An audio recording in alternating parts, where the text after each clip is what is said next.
Vision செய்திகளுக்காக ஆனந்தி. விரிவான செய்திகளை காணும் முன் இன்றைய முக்கிய செய்திகள். மக்கள் மருந்தக விழிப்புணர்வு பேரணி சபாநாயகர் செல்வம் தொடங்கி வைப்பு. கிரிப்டோ கரன்சி வழக்கு அமலாக்கத்துறைக்கு மாற்ற திட்டம். 40 வயதிற்கு மேல் மருத்துவ பரிசோதனை செய்து கொள்வது அவசியம், கவர்னர் கைலாஷ்நாதன் அறிவுரை. பள்ளி சிறுமி பாலியல் வழக்கு விசாரணை, அதிகாரிகள் மாற்றம். இனி விரிவான செய்திகள். மக்கள் மருந்தக விழிப்புணர்வு பேரணியை சபாநாயகர் செல்வம் தொடங்கி வைத்தார். மக்கள் மருந்தக திட்டம் குறித்து அதிக விழிப்புணர்வை உருவாக்குவதற்காக மக்கள் மருந்தக வாரம் நாடு முழுவதும் மார்ச் 1ஆம் தேதி முதல் 7ஆம் தேதி வரை கொண்டாடப்படுகிறது. அந்த வகையில் புதுச்சேரி மாநிலத்தில் ஜிப்மர் மருத்துவமனையில் மக்கள் மருந்தக விழிப்புணர்வு வார நிகழ்ச்சி இன்று காலை நடைபெற்றது. சட்டப்பேரவைத் தலைவர் செல்வம் தலைமை விருந்தினராக கலந்து கொண்டு விழிப்புணர்வு பேரணியை கொடியசைத்து தொடங்கி வைத்தார். பாரத பிரதமரின் மக்கள் மருந்தகம் குறித்து மக்களிடையே அவர் உரையாற்றினார்.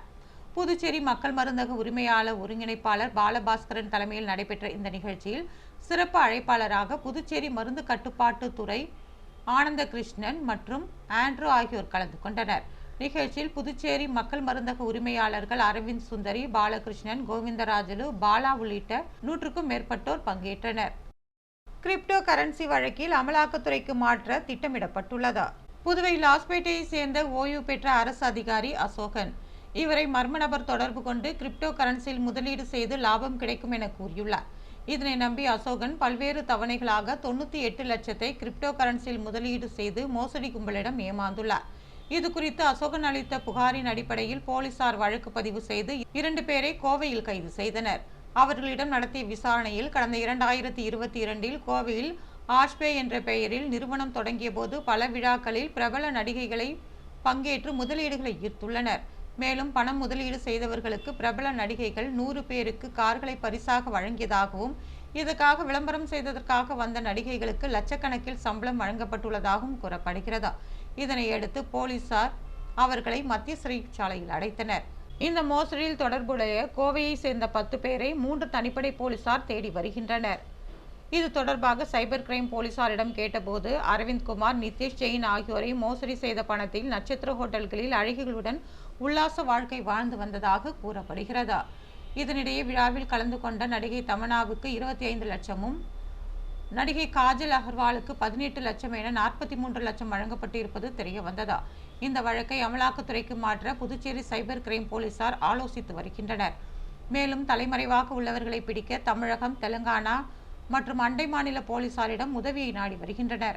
அது மட்டுமல்லாது தலைமறைவாக உள்ளவர்களின் விவரங்கள் குறித்து அண்டை மாநில போலீசாருக்கு அனுப்பி அவர்கள் குறித்த தகவல்களை கேட்டறிந்துள்ளதாக போலீசார் தெரிவித்துள்ளனர். 40 வயதிற்கு மேல் மருத்துவ பரிசோதனை செய்து கொள்வது அவசியம் என்று கவர்னர் கைலாஷ்நாதன் அறிவுறுத்தியுள்ளார். புதுச்சேரியில் சுகாதார திருவிழாவை தொடங்கி வைத்து கவர்னர் கைலாஷ்நாதன் பேசினார். அப்பொழுது அவர் உயர்தர மருத்துவ சிகிச்சைகள் அனைவருக்கும் இலவசமாக கிடைக்கும் வகையில் தேசிய அளவிலான சுகாதார திட்டங்கள் செயல்படுத்தப்படுவதாகவும், தேசிய அளவில் சுகாதார திட்டங்கள் பலவற்றில் முன்னோடி மாநிலமாக புதுச்சேரி செயல்படுகிறது என்றார். சுகாதார திட்டங்களை செயல்படுத்துவதில் மத்திய மாநில அரசுகள் முனைப்போடு செயல்பட்டாலும் அது தொடர்பான விழிப்புணர்வு அவசியமாகிறது என்று தெரிவித்த அவர், சுகாதார திருவிழாவை போன்று புதுச்சேரியில் மற்ற பகுதியிலும் நடத்த வேண்டும் என்றார். அனைவருக்கும் 40 வயதிற்கு மேல் மருத்துவ பரிசோதனை செய்து கொள்ள வேண்டியது அவசியம் என்று குறிப்பிட்ட கவர்னர், கடந்த மாதம் கவர்னர் மாளிகை ஊழியர்களுக்கு இரத்த பரிசோதனை செய்ததில் ஒரு போலீசாருக்கு சர்க்கரை அளவு மிக அதிகமாக இருந்ததாகவும், பின் அவருக்கு ஆலோசனை வழங்கி சிகிச்சை அளிக்கப்பட்டது என்றார். ஊழியர்களுக்கு மார்பு புற்றுநோய் கண்டறியும் சோதனை நடத்தவும் அறிவுறுத்தியுள்ளதாக கவர்னர் தெரிவித்தார். தவளக்குப்பம் பள்ளி சிறுமி பாலியல் வழக்கு விசாரணை அதிகாரிகள் மாற்றம் செய்யப்பட்டுள்ளனர். புதுவை தவளக்குப்பத்தில் உள்ள ஒரு பள்ளியில் 6 வயது சிறுமிக்கு அங்கு பணிபுரிந்த ஆசிரியர் பாலியல் ரீதியாக தொல்லை கொடுத்த விவகாரத்தில் பொதுமக்கள் பள்ளியை சூறையாடினர். இது தொடர்பாக தவளக்குப்பம் போலீசார் வழக்கு பதிவு செய்து குற்றம் சாட்டப்பட்ட ஆசிரியர் மணிகண்டனை போக்சோ சட்டத்தின் கீழ் வழக்கு பதிவு செய்து கைது செய்து சிறையில் அடைத்தனர்.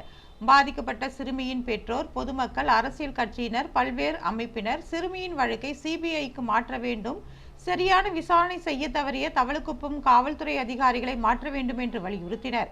சிறுமி பாலியல் வழக்கை அரியாங்குப்பம் ஆய்வாளர் கலைச்செல்வன், தவளக்குப்பம் உதவி ஆய்வாளர் சண்முக சத்யா ஆகியோர் விசாரணை நடத்தி வந்தனர். இந்த வழக்கில் இருந்து அவர்கள் மாற்றப்பட்டு முதலியார்பேட்டை காவல் நிலைய ஆய்வாளர் கண்ணன், புதுச்சேரி அனைத்து மகளிர் காவல் நிலையத்தில் பணிபுரியும் உதவி ஆய்வாளர் சத்யா ஆகியோர் புதிய விசாரணை அதிகாரிகளாக நியமிக்கப்பட்டுள்ளனர். இதற்கான உத்தரவை டிஜிபி ஷாலினி சிங் பிறப்பித்துள்ளார். வாடிக்கையாளர்களின் தனிப்பட்ட விவரங்கள் கசிவது குறித்து வங்கி அதிகாரிகளுக்கு சைபர் கிரைம் போலீசார் எச்சரிக்கை விடுத்துள்ளனர். நாடு முழுவதும் பல்வேறு மோசடி சம்பவங்கள் தினந்தோறும் நடந்து கொண்டிருக்கிறது. இதுபோன்று மோசடி சம்பவங்களில் பொதுமக்கள் மாட்டிக்கொள்ளாமல் இருக்க மத்திய மாநில அரசுகள் பல்வேறு நடவடிக்கைகளை மேற்கொண்டு வருகின்றன. ஆனால் பொதுமக்கள் அதிக பண ஆசையால் கையில் இருக்கக்கூடிய பணத்தையும் இழந்து வருவது தொடர்கதையாக உள்ளது.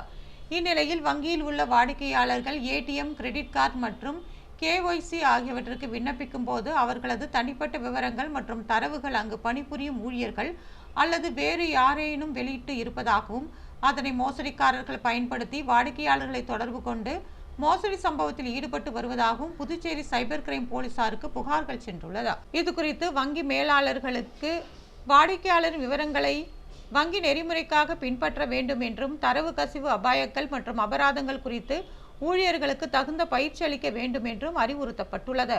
தொடர்ந்து வாடிக்கையாளர்கள் தகவல்களை கசிய விடுவது சட்ட நடவடிக்கைகள் உட்பட ஒழுங்கு நடவடிக்கைக்கு வழிவகுக்கும் என்றும் மக்களை பாதுகாக்கவும் நேர்மையை நிலைநிறுத்தவும் ஒன்றிணைந்து செயல்பட வேண்டும் என்றும் சைபர் கிரைம் போலீசார் சார்பில் தெரிவிக்கப்பட்டுள்ளது.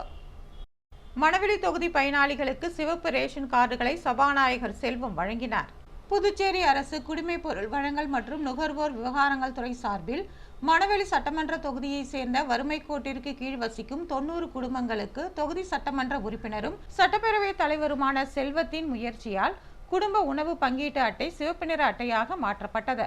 அவ்வாறு சிவப்பு நிற உணவு பங்கீட்டு அட்டையாக மாற்றம் செய்யப்பட்ட அட்டைகளை சட்டப்பேரவைத் தலைவர் செல்வம் பயனாளிகளுக்கு வழங்கினார். இந்த நிகழ்ச்சியின் போது மாவட்ட பாஜக தலைவர் சுகுமாரன், துணைத் தலைவர் மணிகண்டன், தானாம்பாளையம் ஞானசேகர், தொகுதி பொதுச் செயலாளர் NSK செழியன், கலைவாணன், நோனாங்குப்பம் சுமதி உள்ளிட்ட பலர் கலந்து கொண்டனர்.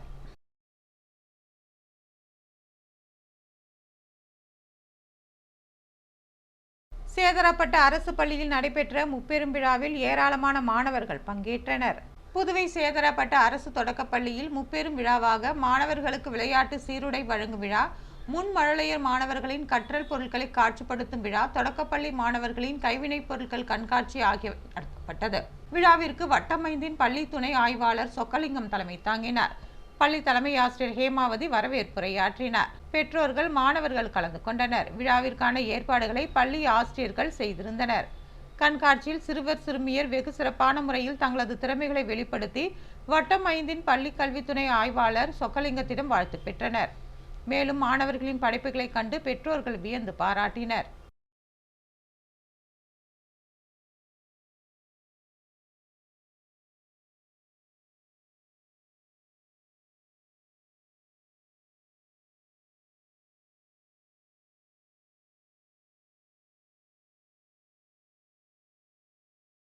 விநாயகம்பட்டு பகுதியில் கருமாதி கொட்டகை அமைக்கும் பணியினை சட்டமன்ற உறுப்பினர் அங்காளன் தொடங்கி வைத்தார். புதுவை திருபுவனை தொகுதிக்குட்பட்ட விநாயகம்பட்டு கிராமத்தை சேர்ந்த பொதுமக்கள் தங்கள் பகுதியில் கடந்த 25 ஆண்டு காலமாக கருமாதி கொட்டகை இல்லை என்று தெரிவித்திருந்தனர். அதன் அடிப்படையில் திருபுவனை தொகுதியின் சட்டமன்ற உறுப்பினர் அங்காளன் தொகுதி மேம்பாட்டு நிதியின் கீழ் சுமார் 5,70,000 ரூபாய் மதிப்பீட்டில் விநாயகம்பட்டு கிராமத்தில் ஐயனார் கோவில் பகுதியில் கருமாதி கொட்டகை அமைப்பதற்கான பணியினை தொடக்கி வைத்தார்.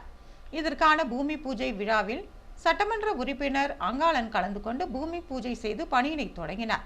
மண்ணாடிப்பட்டு கொம்யூன் பஞ்சாயத்து ஆணையர் எழில்ராஜன், உதவி பொறியாளர் மல்லிகார்ஜுனன், இளநிலை பொறியாளர் மனோகரன் மற்றும் ஊர் பொதுமக்கள் இந்நிகழ்ச்சியில் கலந்து கொண்டனர்.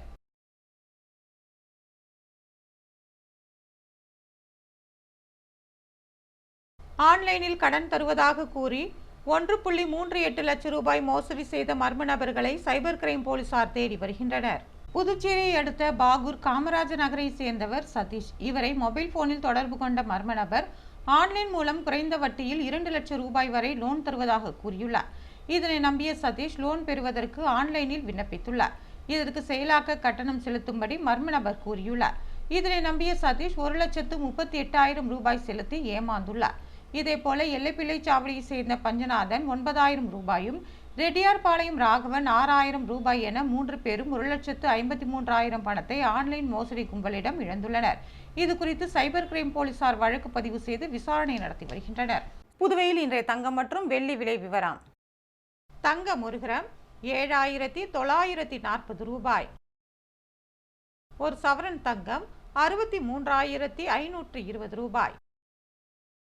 வெள்ளி 10 கிராம் 1,020 ரூபாய். மீண்டும் இன்றைய முக்கிய செய்திகள்.